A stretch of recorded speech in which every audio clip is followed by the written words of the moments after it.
Good evening, everyone. It's a pleasure to be able to join with you, sort of a group of alums from all over the country in this evening. And so thank you all for joining in tonight's conversation.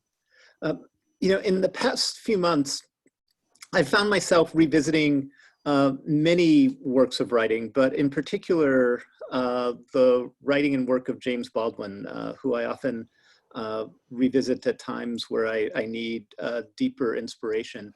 And in particular, recently I've been reflecting on his quote that not everything that is faced can be changed, but nothing can be changed until it is faced. And reflecting on the past 7 months, just realizing that we all have faced quite a bit.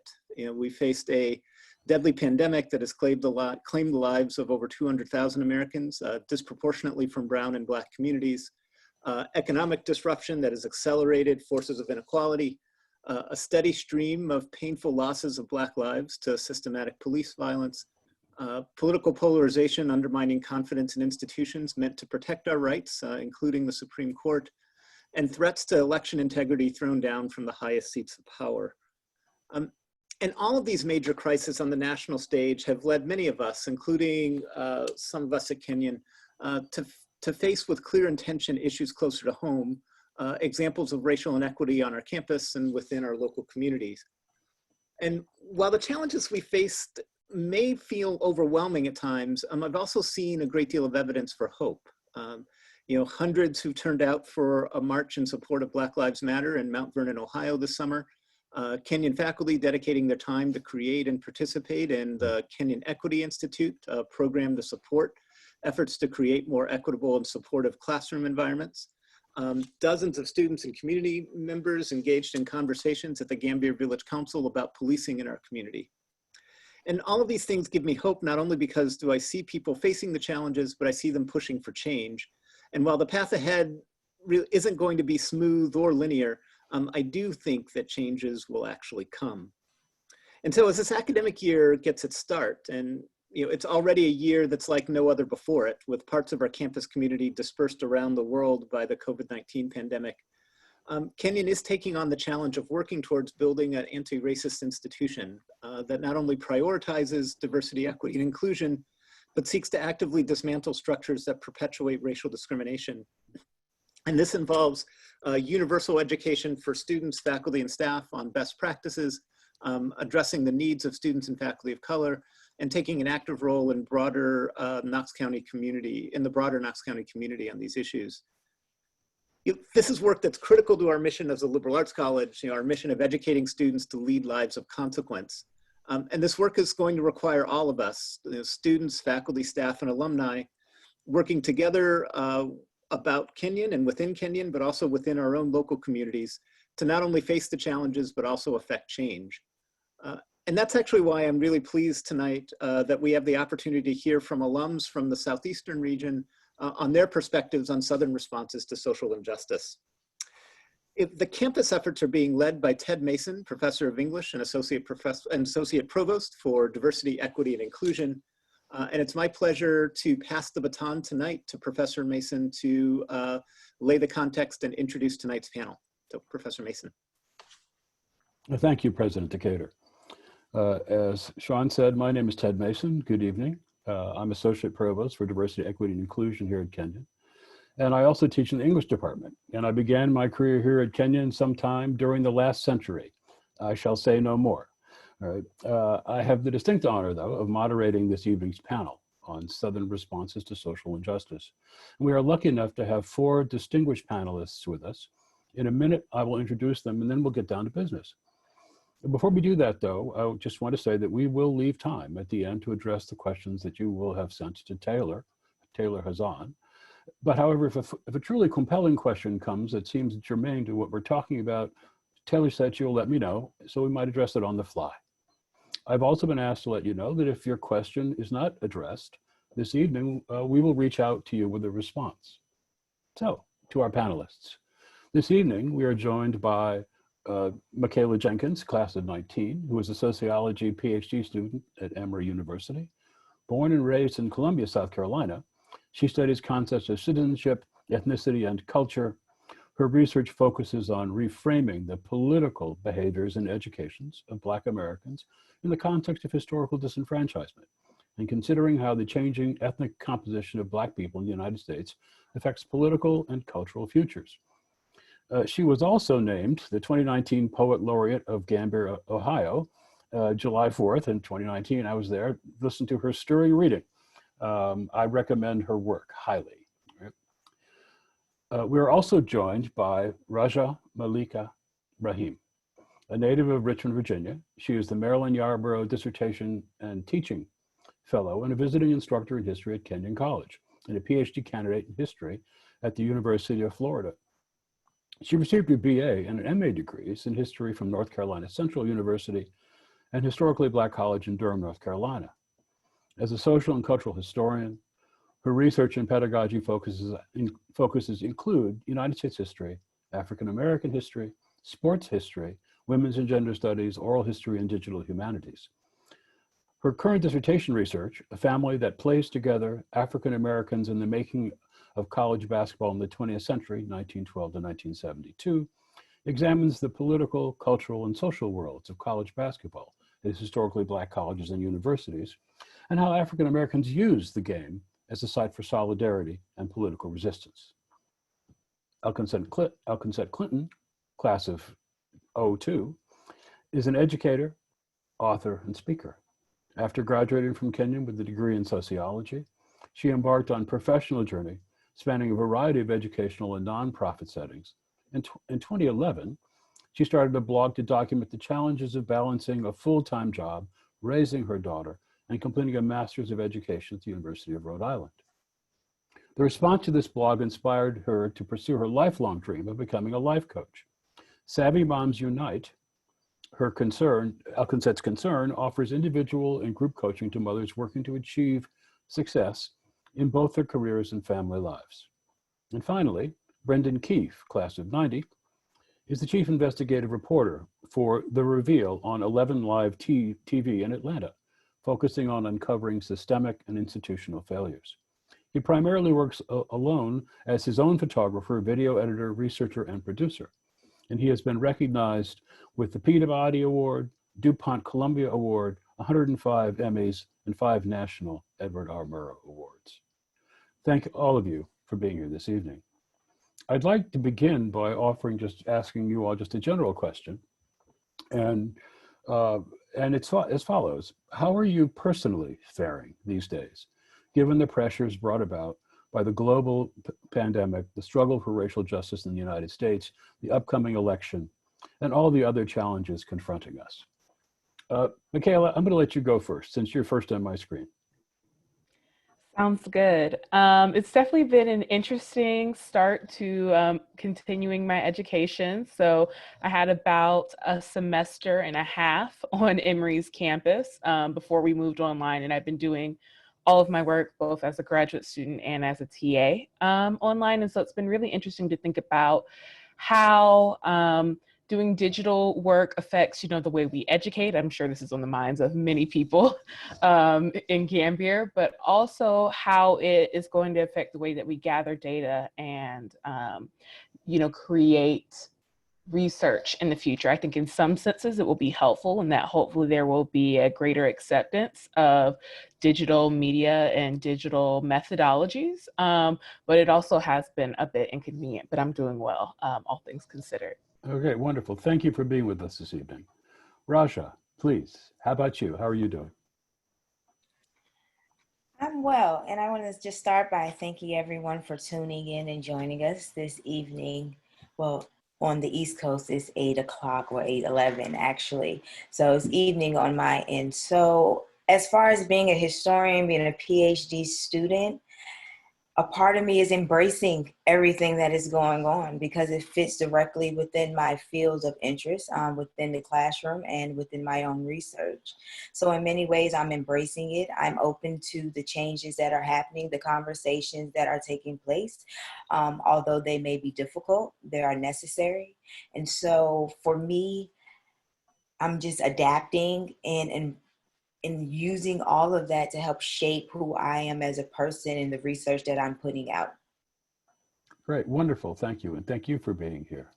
So Elkinsette, how are you faring these days? I'm doing okay. It was pretty challenging in the very beginning when the pandemic hit, and then with things actually happening here in Atlanta, we were directly affected by it, at least at my corporate office where we work. And so things had to be shut down, but it's given me a new sense of purpose for sure. It's made me reevaluate what I do in my business, what I do with my family, and opening up the doors for discussions that we haven't really been having as a broader culture and world. So it's been really great to engage in those discussions and bring back my Kenyon education into the discussions. Always sounds good to hear that. Okay. Thank you very much. And Brenden, what about you? How are you faring these days, especially given how you're sort of at the center of things, reporting and investigating? Yeah, one of the great things about being a reporter is you get a front row seat to history, but at the end of the day, or at the end of the embedding operation overseas, you get to come home to your regular life and you hug your children and you say, thank God that isn't me. This is not that year. We're all going through this together. And even though it's, a cliche, we're all in this together, we're not, obviously. And it's not the same for everyone. But I think we're all suffering from a level of depression and trying to manage all of these crises simultaneously. It's definitely challenging. And it's also challenging because there's this myth that reporters are supposed to be objective. Of course, they're not supposed to share biased opinions, but we're human beings. And if you don't write from the human perspective and from your heart and from what you're feeling, then we might as well just have robots report the news. And so I think that we need to be human first and be storytellers second. And it's tough to tell the story when you're feeling the pain personally, because it's hard not to scream when you have the microphone. Thank you for that. I mean, I think that all the things that have been said are really, really perceptive, and they strike me as all sort of focusing on, so how does one manage to be human, in these times, and what does that mean? Michaela, I'd like to start with you. I've got a question that I've been thinking about asking you, and that is, what are the risks of thinking about the South as a monolith or as a homogeneous region? And when you address that, could you think about, we think about the diversity of places, and it shouldn't be surprising that the South is diverse as well. But at the same time, there's a way in which it's thought of in some ways, in some circles, as a monolith. Could you address that question a little bit for us, please? Sure. So I think the first thing that I think of when I hear that is that, what is the South? So there are absolutely different definitions of the South. I personally, draw a line through Florida that I don't think, Raja might draw in the same place. So, I think that that's definitely the first thing to think about, is that the South is more than one thing to different people. I think the second thing, and this is more about maybe the diversity, is that there are nuances to the South that we don't commonly see, right? So an example that is something that I grew up with that I didn't even realize quite how unique it was, but the Baha'i faith, which is like an Iranian faith, is the second or third most common religious practice in South Carolina. So this is like a very unique tradition. It's actually tied to slavery, the movement of the Baha'i faith to South Carolina, but there's a very huge population of that group here. And that's definitely not the sort of religious or cultural diversity that people think of when they associate with the South. And then finally, I'd sort of think that dismissal of the South as homogenous, and especially homogeneously conservative or racist or ignorant, or, whatever you want to apply to it, it really erases not only the diversity of all Southerners, but the fact that there is an extremely large population, particularly of people of color, especially of Black people in the region. And that I think often dismissals of the South, I spend, far too much time on Twitter. And a lot of times there's sort of this sentiment that, we should have let them become their own country. And the idea is, there are people here. There are people of many backgrounds. There are people of many perspectives. And sort of erasing that or painting that with one fell swoop really misunderstands sort of the purpose of understanding who is here and why you should maybe care about those people. Mhm. All right, thank you. Thank you very much. I want to pick up on something that you were said and frame a question for Raja in the light of that. On the one hand, it's important to sort of not to think of the South as a monolith. But Raja, I wonder, as a historian, if you could comment on the following: to what extent is it helpful to think of the South as distinctive, and to what extent is it not helpful to do so? I think we can think of the South in both ways, and that makes for a nuanced telling of history in general, and a more complex understanding of the world in which we're living today.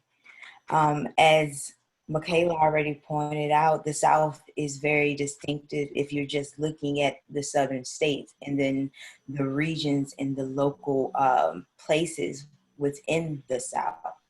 Each one has their own identity. They have their own people, communities, cultures, traditions that deserve to be recognized, right? I'm from Richmond, Virginia. I've lived in Durham, North Carolina for 7 years. And it seems I ventured farther south by going to Florida to pursue my PhD and being engulfed in that history that lives in that particular part of the United States. And that deep, deep South is very different from the experience that I have growing up in Richmond, Virginia, in which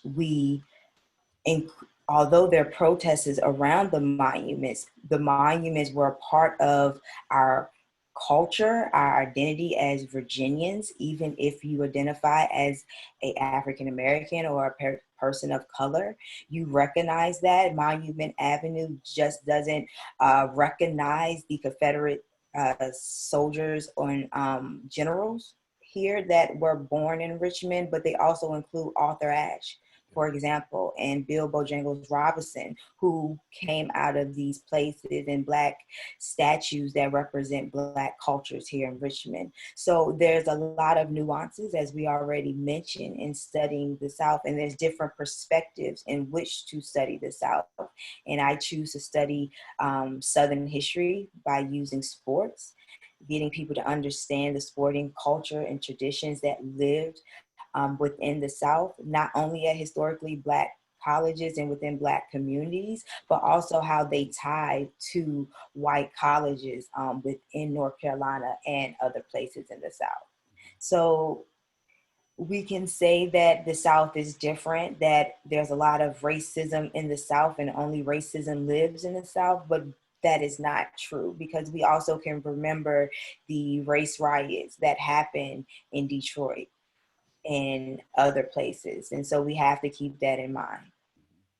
Yeah, and I would add, for instance, the 19th century anti-Black riots in the North that were quite common. And so it's difficult, something like this is really complex because you want to be able to name a space to discuss, but even as you do that, you recognize that every time you say something, there's always but, and there's that exception. Brenden, I wonder if you could comment on something from your particular perspective as a journalist, especially given your international and national experience. What do you think the effects of global media, both traditional and social and political, traditional and social, global media on political activism in the South? What are the effects, for instance, of moving beyond, let's say, the print newspaper with a relatively local circulation to audio, video, internet, et cetera, with a broader circulation and a broader reach? Now, that's a really good question. And it's, first off, the media isn't a thing. So the media isn't a monolith, just like the Black community isn't a monolith. I sat in an editorial meeting in Jacksonville, Florida, some 25 years ago, and the news director asked, well, what is the Black community saying about this? And the lone Black reporter in the room said, well, what is the white community saying about this? Let's go talk to a reverend who represents all white people in Jacksonville. It's ridiculous, right? And so I think that's the same thing with the media. And we have a saying, privately in journalism, which is, sure, the hours are long and the pay sucks, but on the other hand, everybody hates us. And so it's been very difficult, to be honest with you, to come home to the emails and the Twitter messages every single literally after getting tear gassed, to come home and have these messages just suggesting that I'm getting paid off by George Soros, or I'm big pharma, I'm part of the system. It's really, really taking a toll on journalists. But to your question, it's an excellent one, because part of the problem is when you're too close to something, you can't see it. And so I think there is a benefit when journalists come from the outside and can see things that it's sort of like that great commencement speech, what is water, which is one of my favorites, because it's in Georgia, corruption, which I cover, is everywhere, and no one can see it because we're swimming in it. And I think when you can step back and see it from the outside perspective, it helps. The local journalist also has to live in the community. So, there was a police car from the town where I live parked in front of my house the day after the mayor called to complain that I'd put in a records request. And it sat there in front of my house, to sort of antagonize me. So that does have an effect on journalists, because the international perspective, a reporter can come in from outside and doesn't have to upsetting. There are those of us who upset the apple cart anyway, and sometimes at great risk, personally and to our own safety and our families. But with that said, I think it is sometimes more helpful to have that perspective from outside, although they tend to treat the South as a monolith. I'll get this, when I post a news story, some of my northern friends will say, oh, well, that's just Georgia, as if it can be written off as well. And there's another saying we have in Atlanta: for every mile you drive outside of the city of Atlanta, you drive a year back in time. So if you drive 30 miles outside of Atlanta, you're 30 years back in time. If you drive 50 miles outside Atlanta, you're 50 years back in time. And to some extent, that's absolutely true. In fact, the Washington Post is in town right now doing an article on one that I posted in the chat. I live 300 yards from a county that was entirely white for 75 years. And it wasn't in 1912 when the lynchings occurred. It was 10% black, and they stole the land. And most people who are buying houses there today have no idea. No idea. So that's why the reporting is so important, because sunshine is the best disinfectant. We have to bring these things out into the light. And you talked about the 19th century, the riots in New York City between Irish immigrants and black residents, competing for the same jobs. Who said history doesn't repeat, but it rhymes? Yeah. And we're fighting the same battles over and over again. No, thank you very much. I think you all have done, the three of you have done a really good job of sort of teeing up a question that I want to pose to Elkinsette, because you've described a very dynamic set of circumstances, both historically, but also contemporarily right now. And Elkinsette, I was thinking about the following. In the city and the region where you live, what are the multiple ways in which sort of social activism occurs?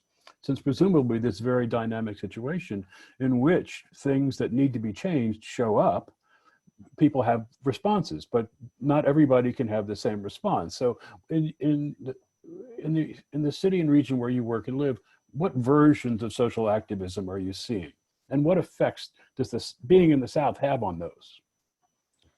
So I work in the city, I work in Atlanta, but I live in Loganville, Georgia, which is a suburb, and it's about 45 minutes out of the city. So I get to see two different worlds. I see the city where it's very clear there's work being done to try and bring light to the injustices that we've seen in Georgia, and with the Black Lives Matter movement being really huge at one point here, especially after Ahmaud Arbery's killing, when he was killed while jogging, and how that had impact on people just doing daily activities, and Black people like I can't jog in my own neighborhood, right? And thinking about me living in the suburbs and how that had an impact on how I was thinking of living. But what I've chosen to do in my own way is to live outright and live in a way where it's clear that I'm comfortable with who I am. I'm comfortable having really challenging conversations, even at work or in where I live. But economically, I try to put myself in a different place because I understand economics play into the power and the authority and the decision making when it comes to your community.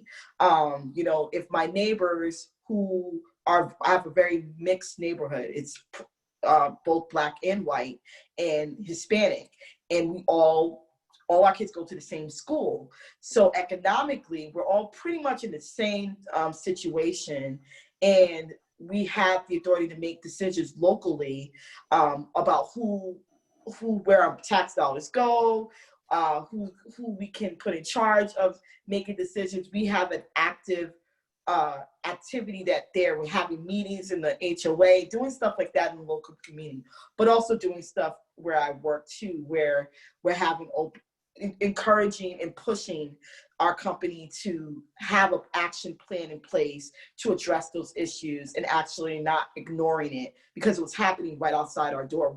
We were seeing the riots happen as we were going to work.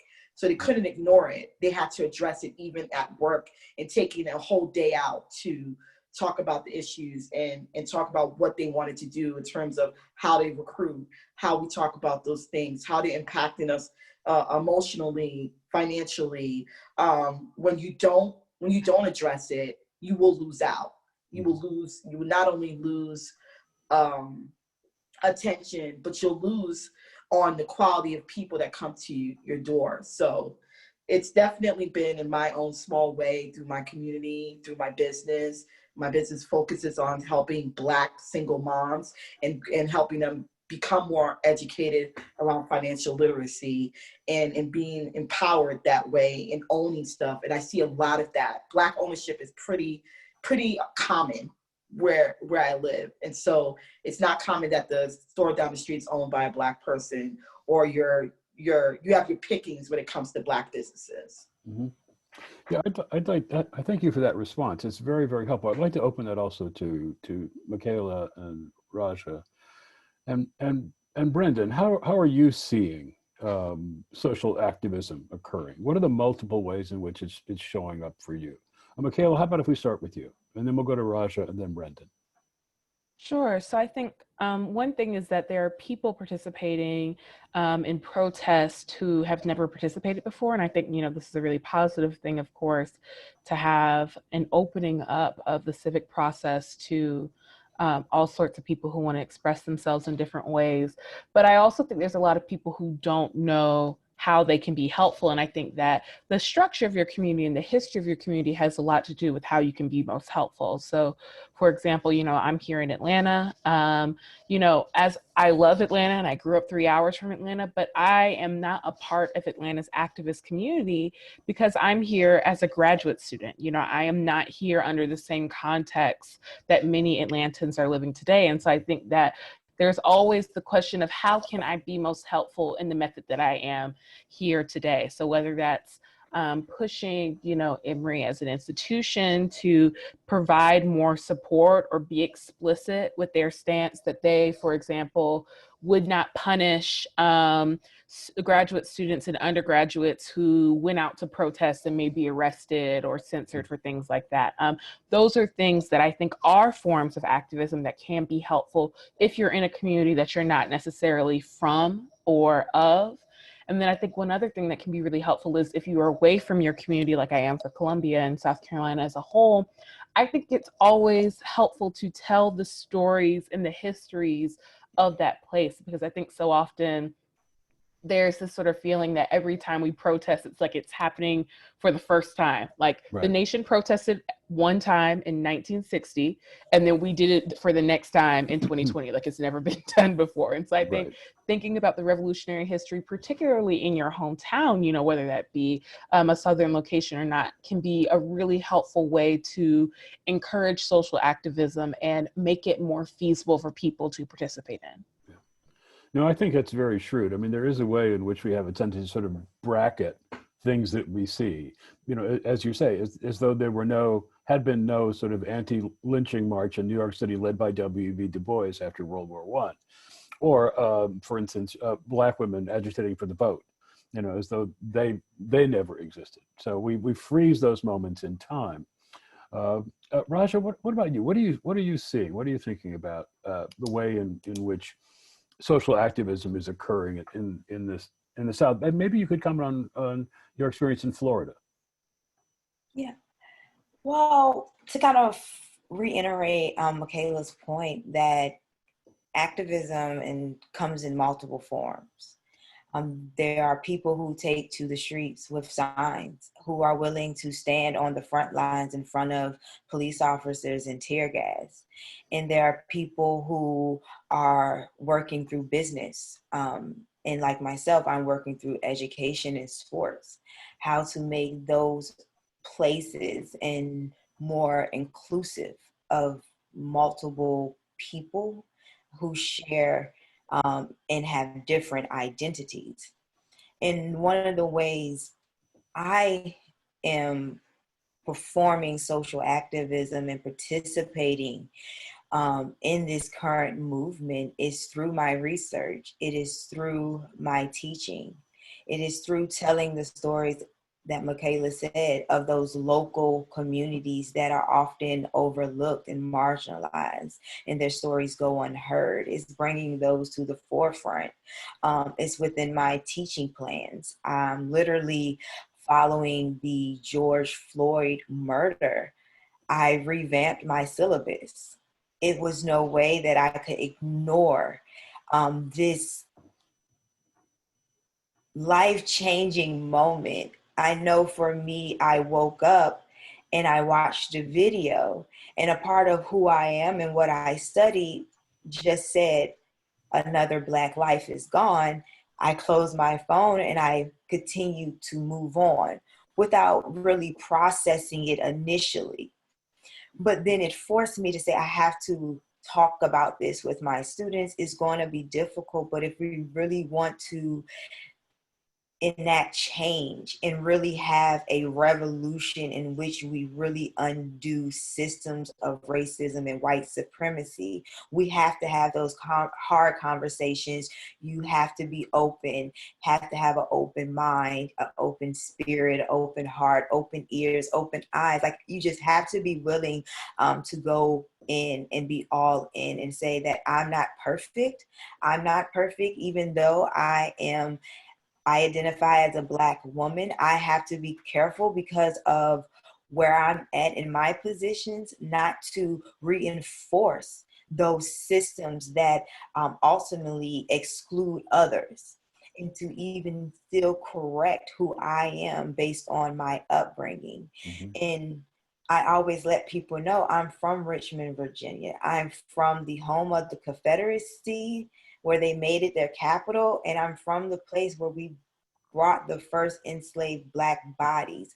Why do I keep putting that to the forefront? Is because it reminds me of who I am and the change that I'm trying to impact. And if we can identify that slavery was real, that it happened, it was a tragedy and a sin of the United States, then we can get to a place where we can start to undo all the ramifications that slavery has left in our society.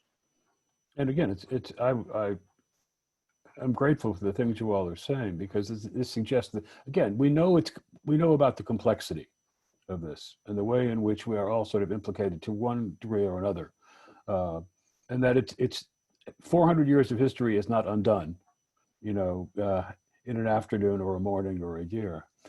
Brenden, given your view of things, what what are the different versions of social activism you're seeing in Atlanta?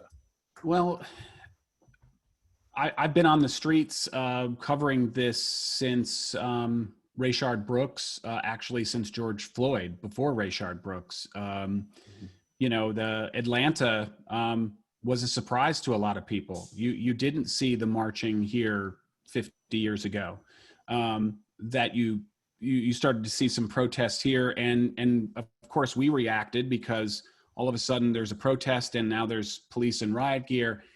This is the problem I'm seeing. And look, I'm a big critic of the media. And I said the media didn't exist, but of certain sources of media, certain platforms, and you can bunch some of them together. And we're all guilty of this, even local news reporters.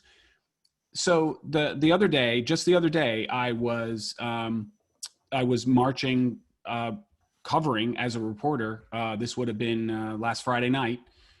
Downtown Atlanta, and we had a live camera and we were marching along, but the police took a standoff position. This is their new strategy, is, well, let's not engage. If we're blocks away, then there's no confrontation.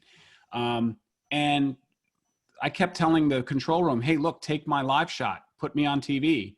And they said, well, is there anything, you know, is there any clash with the police or anything? No. Okay, well, we're not coming to you then. So what does that say when the cameras only cover when there's violence? What does it say when the cameras are only reporting when there's confrontation? Why can't we cover when a message is being delivered that is nonviolent? Because then what happens is that then telegraphs, okay, you're only going to get coverage if there's clash. And then there's the additional problem of, again, treating everything monolithically. When a group of people starts looting, a lot of times they have nothing to do with the protests. They're opportunists, like happened in New York City. There are people who are literally professional burglary crews using the protest as cover to smash into Macy's, etc. Immediately, a certain segment of the reportage out there starts saying, well, these aren't peaceful protests. These are violent riots and mobs. Why is it that one actor, depending on the color of their skin, is representative of the entire group, but the inverse isn't true? And so I think there's there needs to be some soul searching in how we're reporting all of this, because it's unfair. And then you have certain outlets, and I'll call them by name, Fox News, where in their primetime hour news, but it's 100% opinion. And this Tucker Carlson, who comes from a tradition like ours at Kenyon, he's a Trinity grad. He, which you know well, you went to Wesleyan down the street, right? And he is running nonstop on a loop, cherry-picked rioting from months ago, every single night, right. To where if you live in Portland or you live in Seattle or you live in New York City, you have going, oh my God, your city's on fire. No, it's not. That was months ago, and it was confined to one block and one night. But it's on a loop, and there's this sort of I hate to use the word silo because it's overused, but you have people in these. How do you break, and how do you communicate? And so this is the problem when your social activism isn't reaching the intended target. Otherwise, it's an echo chamber, and we're communicating to one another within that echo chamber, and not rather to the larger community where we can affect some change. And the camera is obviously going to go to the loud noise, but how do we stop and say, wait a second? Now, the newsroom where I work, it's important to point out, is incredibly diverse, and not just racially, socioeconomically, regionally, and throughout the area. And we focus, and we're one of the rare newsrooms that does this, where we focus on having diverse voices at the table, not a whole bunch of white males deciding, let's go talk to another community that doesn't look like us, but rather the diverse voices are part of the editorial decision-making process. Mm-hmm. And that has to be the case.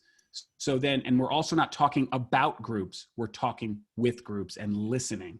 In fact, our slogan we changed only a year ago to where Atlanta speaks. We're not talking to you anymore, we're listening. But it's rare. I mean, we're an anomaly, and we have to fix that because we're the megaphone. And this is an important point too, and I don't want to take too much more time on this.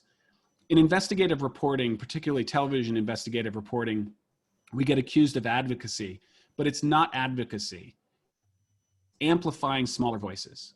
City Hall has the megaphone. The police department has the megaphone. They have the power. Of course, we hold them to account. But what we also need to do is elevate the smaller voices so they are on equal power, equal footing with those who have the power. And that is our greatest role, frankly, in investigative reporting, is amplifying the powerless and the voiceless so that they're on equal footing with the people who have the megaphone and the power. And the people who have the megaphone and the power, but also the people who at the same time, in a very frequently conscious way, create a particular narrative by the act of repetition. You know, yeah, right. I mean, if you see the same, Macy's has been looted once by a professional crew. And yet if you're watching Fox News, every night Macy's is getting looted by peaceful protesters. And that has an effect to where if you're talking to your racist uncle, to use a stereotype, they're convinced that the cities are on fire and law and order must be restored. And their vote is equal to that as someone who is informed and enlightened. Yeah. No, thank you. Taylor tells me she's got a really good question that's been raised. Taylor, could you come on and let us know what that is? Yeah, sure. I think kind of in response to sort of what you were saying, Brenden, we've got a pair of questions that I think pair together really nicely. One talking about sort of uniquely Southern responses to social injustice that are happening in the arts or sort of in the cultural aspects of life, and sort of asking like who's doing that good work on the ground. So if we're demonizing the media in many ways, but the media is still telling those stories, are there other folks who are telling those stories really powerfully? And who in your networks and who are you seeing online or in your communities, I think to all panelists, that you feel like is doing work that is both beautiful or super powerful and impactful? Yeah, Elkinsette, I want to see if you could pick up on that, because you were talking about that interesting combination of neighborhood, work, et cetera. What are you seeing? Definitely more attention through the schools, through the neighbor associations, where they're having conversations and bringing to light, how do we diversify education? And digging deep into the curriculum and having more discussions about what are we teaching our kids and what are we doing inside and outside the classroom, and being more active about those discussions. I don't think before, at least when I first got here, there was a push for that. I see more of the neighborhoods wanting to get involved and really educate each other about what's happening in our world, because you could be really removed in the suburbs here if you wanted to. But the influence of Atlanta is still felt because most of the people that probably live in the suburb work in the city. And so they got to see what was going on and they saw it firsthand, up close and personal. So now it's affecting our conversations at the table and how we educate our kids and talk about those topics in a real way. And even through I see some of it even through, this probably no one touched on this, but I'm even thinking about through the food source. When you think about educating through farming and growing your own source, and how that happens in the urban areas, in the rural parts of the country, and how that's becoming more of a thing, because when your food supply is impacted by a global pandemic, what do you have to do? You have to grow your own. So you have to be more constant in teaching through that too. Like, how do we grow our own? How do we become our own food supply? And how that's even activism there. It certainly sounds that way, because what you're talking about is a fundamental act of self-determination. Yes. Controlling your food source. Something you said really tripped off an idea in my mind, and I want to turn to Michaela for a second. You're a graduate student at one of the major institutions in Atlanta. And I'm wondering how in your view, that institution is thinking of itself and the work that it might do. By the way, which in and of itself, I don't want to suggest would be not monolithic, nor am I asking you to speak on behalf of Emory. But please, what are you seeing? Yes, I think it's really interesting. Emory is in Atlanta, but Emory is also in Decatur, which is a very specific socioeconomic and racial difference than Atlanta, and, you know, what people know about Atlanta perhaps is that, you know, it is a city with a very high Black population. It's also a city with a very high Black middle class and upper class. And so it is really interesting to be in a place like Emory that has this long history. You know, Emory's entire founding, its entire endowment, like many institutions, is based off of slave owning, you know, so this is a very particular place for an institution to be in. I think that in many ways, the student body of Emory is coming, I think, to terms with its position, you know, as being adjacent to the city and, you know, maybe living in it for cheaper housing or, you know, participating in the cultural events that occur there, but not necessarily being of the city, participating in it, you know, claiming it for its good and its bad. I think the other thing that's really important to think about that I've seen some Emory, particularly in the conversations I'm having with graduate students, is that, you know, Atlanta has an entire, you know, university center of historically Black colleges and universities. There are many other historically Black colleges and universities in Georgia that aren't far away. And there are many more, you know, throughout the South. And I think that in thinking about where you see important activism or where you see important contributions, these are often Southern students, though of course not exclusively. Many of them have made the explicit choice to stay in the South and to go to a historically Black institution. And most historically Black institutions, say for any gentrification that may be occurring near to them, are in Black communities, are participating daily in Black life. And so I think that's something where as students, I think nationwide, but particularly in the city, we should be looking to those students, undergraduate and graduate, to see the decisions that they're making and the calls that they're hearing from their communities. Because I think that institutions like Emory do have a lot to not only learn from them, but also to partner with them and amplify their voices when we think of the educational voice of Atlanta.